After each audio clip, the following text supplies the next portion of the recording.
Welcome back to Reddit Tales by Uncle Sammy. I see you, I appreciate you, and I'm thankful you subscribe and keep showing up. This space is built on your insights. Leave your thoughts and lessons below. Now, cue the tension, cue the truth. Let's get into it.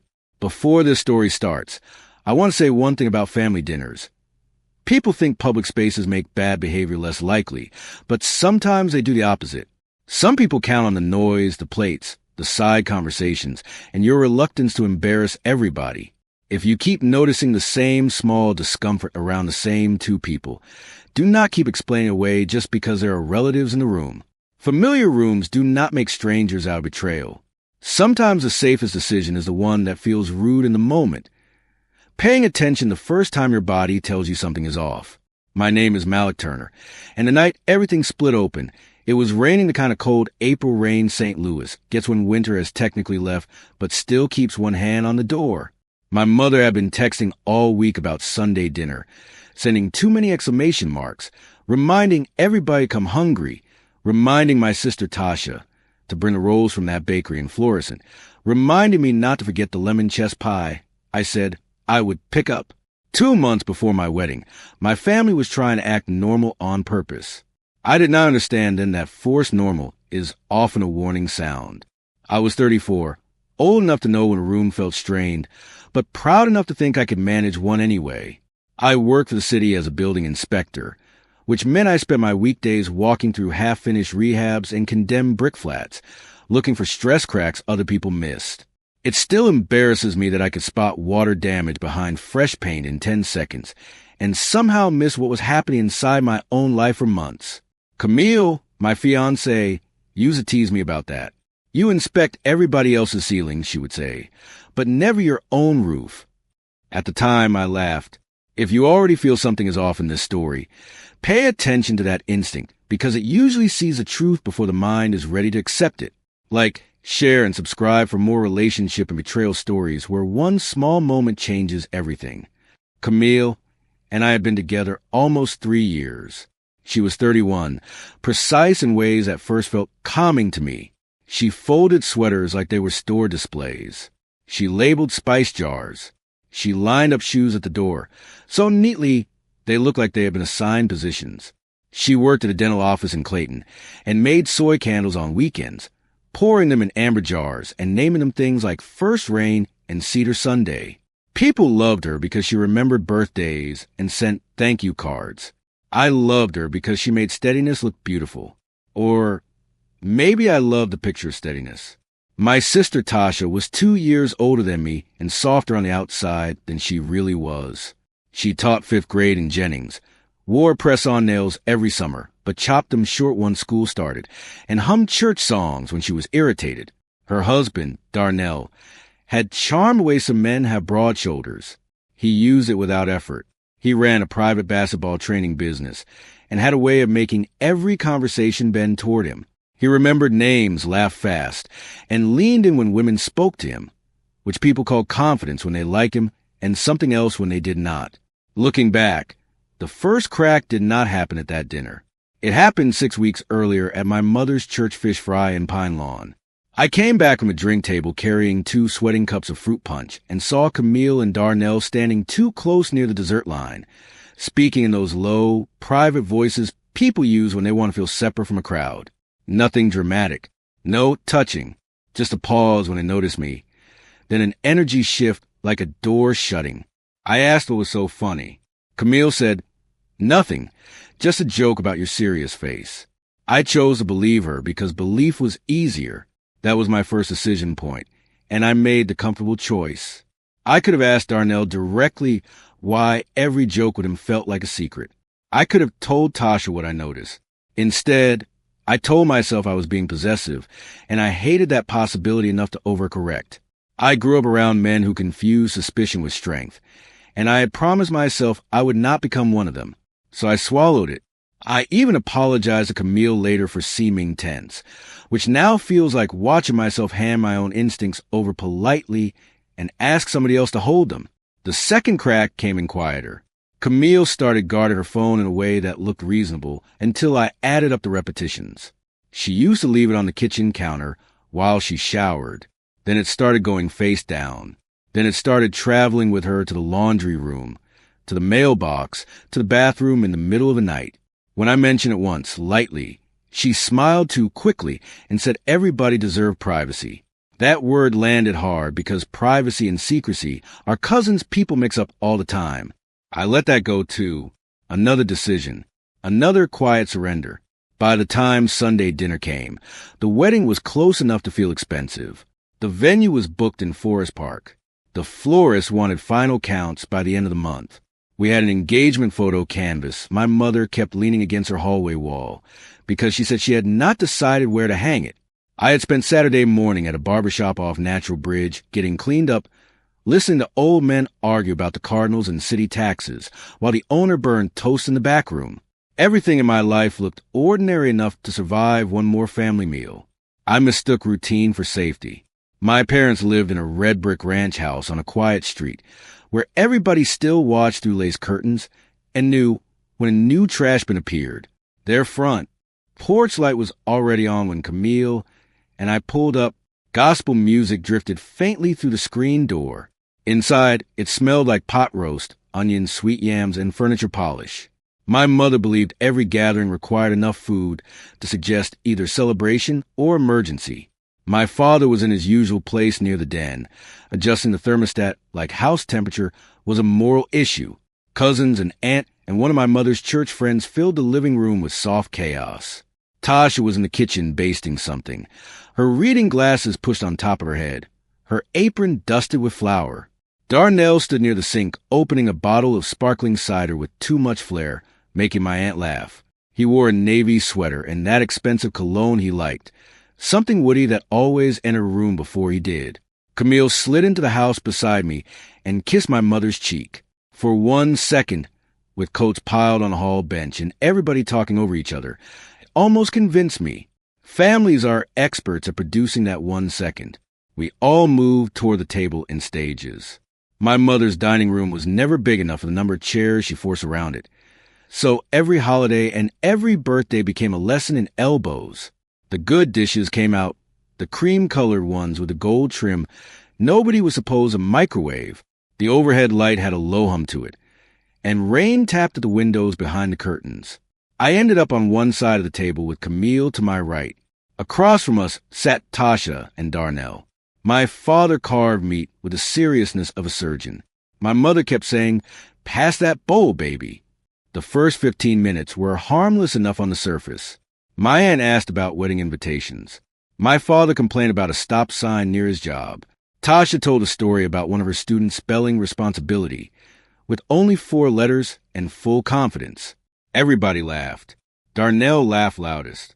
But each time somebody else spoke, I kept feeling his attention cut sideways toward Camille. Not a glance. Not even lust. Exactly. It was familiar. The look of somebody listening to 2 conversations at once, one public and one private. Camille stayed focused on her plate, yet her body seemed tuned to him like a radio catching a frequency I could not hear. I told myself to stop scanning. I cut my roast. I asked my cousin about her nursing classes. I reached for the green beans. Then Darnell made a joke about wedding speeches and said, "Malik better not cry up there." Camille smiled before I did, and not because it was funny, because she knew the rhythm of him. That was what unsettled me. He did not sound like an in-law speaking to a future sister-in-law. He sounded like a man testing a chord to see if it was still live. I looked at Tasha. She was buttering a roll, distracted, maybe tired, maybe surviving on trust. I wish betrayal always arrived with thunder. Sometimes it arrives with table manners. My fork slipped because my fingers suddenly felt clumsy, slick with gravy and nerves. It hit the plate, bounced once, then slid off the edge and disappeared beneath the table with a bright, stupid clatter. Conversation stumbled. I said, "My bad," already bending down. I expected shoes, chair legs, and drop napkins. Instead, I saw Darnell's right leg angled deep between Camille's knees. Not brushing, not accidental. He had positioned himself there like he belonged. Camille's feet were set apart to make room. Neither one jerked away. I stayed bent for 1 extra second because my mind needed proof, and proof was right there under a table covered in my mother's white linen cloth. Darnell's polished shoe was planted steady. Camille's calf was pressed against his pant leg. Their stillness was the worst part. People flinch for mistakes. They protect what should not be seen. These two did not move because the secret was not new to them. I picked up the fork even though I no longer care about a fork, rose slowly, and felt the room sharpen around me. My chair scraped back hard enough to silence half the table. Darnell finally withdrew his leg then, but not with panic. With annoyance, like I had interrupted something he was entitled to. Camille's face drained, then rearranged itself so fast it made me cold. She opened her mouth, saw my expression, and closed it. Tasha looked between us, not understanding yet. My mother said my name in that warning tone mothers use when they think you might embarrass them. Darnell held my eyes and said, calm as the weather, "Malik, step outside with me." He said it like a manager requesting a quick word. That composure settled something in me more than shouting would have. That was my second real decision point, the one that changed the shape of everything after it. I could have exposed it right there, without another word. I could have thrown my chair, cursed him out, giving the whole room the kind of scene nobody ever forgets. Instead, I nodded and walked toward the back door, because I wanted one thing before I spoke, publicly. Confirmation, not for my own certainty. For Tasha's. I knew if I accused her husband in front of everybody based only on what I saw on the table, some part of her would always look for an innocent explanation. I wanted to remove that escape hatch. The rain had slowed to a mist by the time we stepped onto my parents' covered patio. There was an old metal glider out there my mother refused to replace, and 2 dead fern hooks, still hanging from last summer. Streetlight from the alley painted everything amber. Darnell shut the door behind him and rested one hand on the rail. He did not look guilty. He looked inconvenienced. "You need to calm down," he said first, which is how selfish men announce a plan to lie in peace. I said, "Tell me I did not see what I saw." He stared at me, then smiled without warmth. "You saw enough," he said. "Now don't make it bigger than it already is." I remember the sound of a distant siren and water dripping from the gutter. I remember how still my hands felt. "How long?" I asked. He shrugged once. "Since around New Year's." For words. My whole chest went hollow. He kept talking because men like him confuse confession with control. He said Camille had been unhappy. He said I was too rigid, too busy, too proud. He said nobody meant to hurt anybody. Then he made his final mistake. He said, "Honestly, you were probably the last one to notice." I did not hit him. I think that surprises people when they hear this story. But rage would have made him important, and I no longer wanted to hand him that. I opened the door and walked back inside with the kind of quiet that makes rooms tense before a word is spoken. Everybody was watching. Camille stood halfway up from her chair. Tasha had gone pale without knowing why. I stayed at the end of the table and said evenly, "The wedding is off." My mother blinked like she had misheard me. I went on. "And Tasha, your husband just confirmed he's been involved with Camille for months." The room did not explode all at once. It cracked. My aunt sucked in breath. A serving spoon slipped from somebody's hand and hit a dish. Tasha stared at Darnell, not me. "Say something," she told him, and her voice had already changed.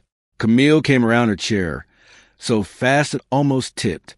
"Malik, wait," she said. That single word, wait, made me angry in a fresh way, not because of what it meant, but because of the assumption in it, that there was still a negotiation to be had. My father stood up slowly from the head of the table, and silence gathered around him. Darnell tried the lazy route first. He said it was not what it looked like. Tasha said, "Did you touch her under this table in front of me?" He did not answer fast enough. That delay was its own language. Camille reached for my forearm, and I moved back before she touched me. My mother sat down hard like her knees had failed her.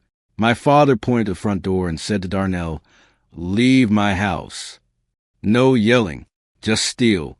Tasha looked at me then, and I could see the exact second belief and grief hit at once. Her face did not crumple. It emptied. I left before the room could fold me into its needs. That sounds cruel, but I knew how my family worked. If I stayed, I would be recruited into comforting one person. explaining to another, answering questions I did not owe anybody, while the two people who caused the damage searched for language soft enough to save them. I refused that role. Outside, the rain smelled like wet pavement and budding trees. I sat in my car, locked the doors, and did the first practical thing I could think of. I emailed the wedding planner. Subject line: cancel all services immediately. Then I called the venue. That drive afterward is a blur of stoplights and phone vibrations. I remember passing a boarded storefront, then a gas station glowing white against the dark, then the neon sign of a 24-hour diner near the highway where truckers always parked. I pulled in there because it was open and because fluorescent light can feel merciful when your life suddenly has no shape. Inside, a woman in pink scrubs ate fries alone at the counter, and a cook in the back shouted for somebody to pick up hash browns. I took a booth by the window, ordered coffee I barely touched, and finally listened to my phone. Tasha was the first voicemail. She did not cry on it. She just said, "Call me when you can." My mother left 2 messages, one shaky and one angry in a direction she had not picked yet. Camille sent a stream of texts that kept changing tone. "Please answer. I can explain. It was not supposed to happen like this. You humiliated me. We both made mistakes." Darnell texted once. "We need to talk man to man." I deleted his message without opening the thread again. That was another decision. I knew engaging him would feed the part of him that still thought this was a debate. When I finally called Tasha, it was after 10. I could hear the bathroom fan in the background and knew she had gone somewhere small to keep her voice from carrying. "Did he admit it?" she asked. No greeting. I told her exactly what he said outside, word for word where I could remember it. She went silent long enough that I thought the line had dropped. Then she said, "I asked him in the kitchen after you left." He kept talking around it. Her voice turned flat. "That means yes." I told her to stay with our parents that night. She said, "I already packed a bag." I got home after midnight to a house that looked familiar and wrong, like a stage model after somebody swapped the labels.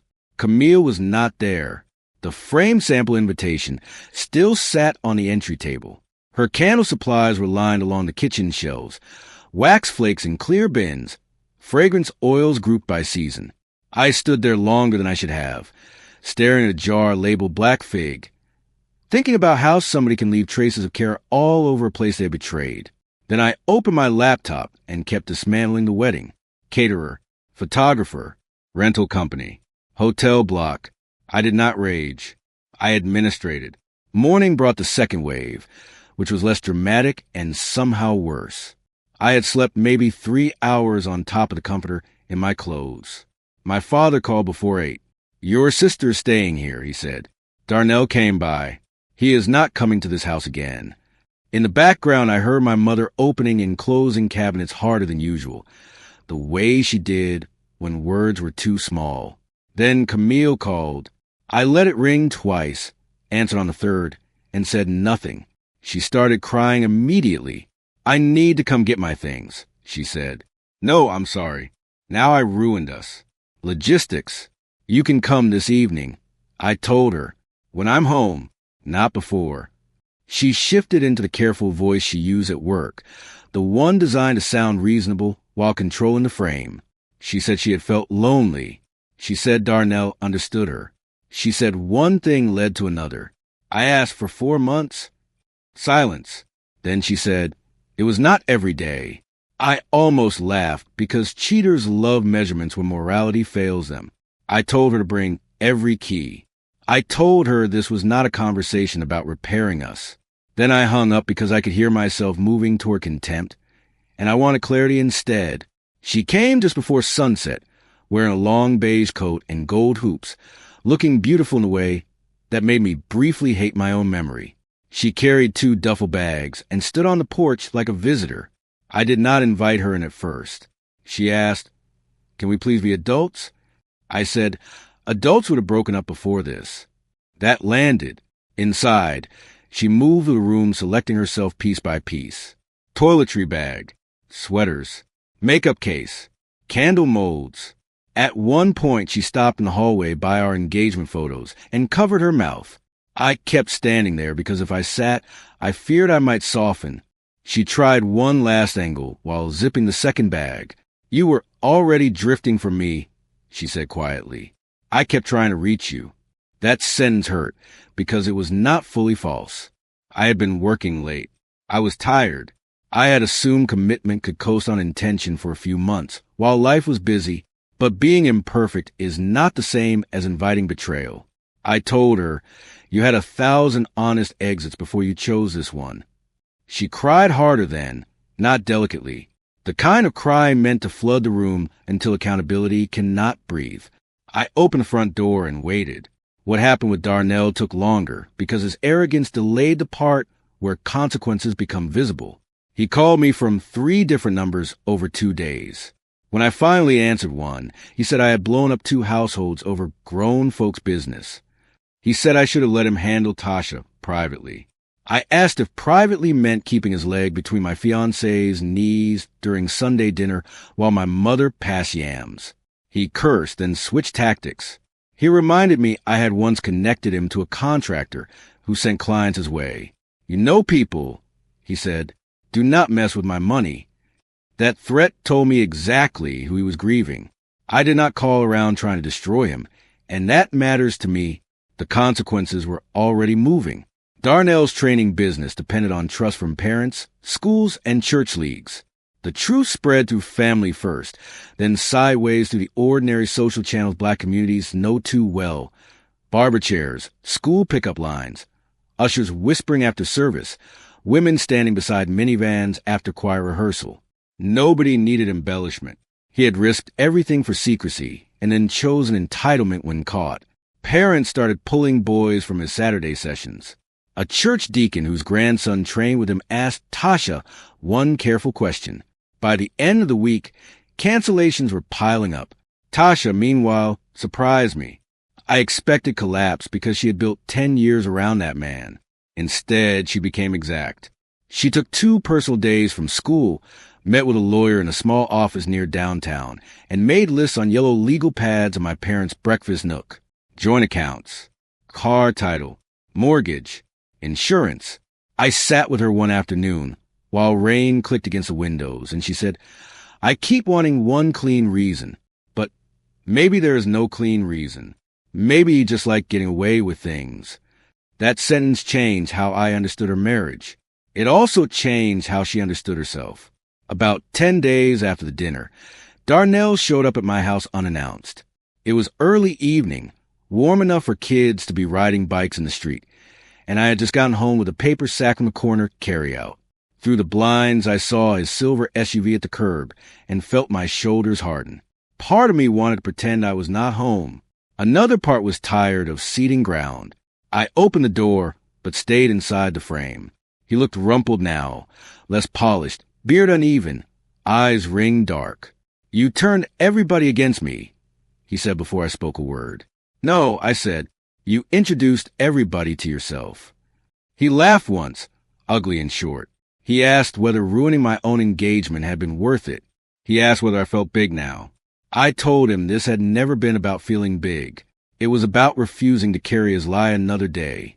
He stepped closer, close enough for me to smell stale coffee and sweat. "You think you won," he said. "Ain't nobody winning." He shoved my shoulder. It was not a dramatic attack, just enough force to test whether I would back up. I did not. I pushed him off the threshold and told him to leave. Neighbors looked up immediately because nothing travels faster than raised voices. On a quiet block, Darnell stood there breathing hard, chest lifting under a wrinkled sweatshirt, all his old charm gone. For a second I thought he might swing. Instead, he saw 2 porch lights come on and heard somebody say, "You all right over there?" And the remembered audience changes everything. He muttered something I did not catch and walked back to his SUV. I called the police not because I thought they would solve my life, but because patterns matter when men start appearing at your home angry. That report became part of the wall he could no longer charm through. Summer came slowly after that. Tasha moved into a short-term rental in University City and bought bright dish towels like she was rebuilding from the edges inward. My mother stopped setting 4 places at Sunday dinner. My father started checking on me with offers that sounded practical and meant affection. "I'm at the hardware store. Need anything?" Camille sent one final message in late June, a real apology this time, stripped of performance. I read it and did not answer. Some apologies arrived after the bridge is gone. By August, Darnell had moved to Kansas City to stay with a cousin and start over where fewer people knew his name. Tasha filed. I kept living. If this story hits you because you know what it feels like to rebuild after betrayal, stay with this channel. Like, share, and subscribe for more first-person drama stories about cheating, family secrets, and the moment karma finally catches up. What stays with me now is not the shock of what I saw under that table. It is everything that followed the moment I refused to pretend I had not seen it. Tasha rebuilding her life one legal pad at a time. My father pointed Darnell toward the door without raising his voice. Even me, standing in my kitchen while Camille packed up jars of candle wax and understanding that grief gets cleaner once denial leaves a room. Boundaries are not dramatic most of the time. They are quiet, expensive, and necessary. But when you honor them early, you stop other people from writing your role in their mess. The end.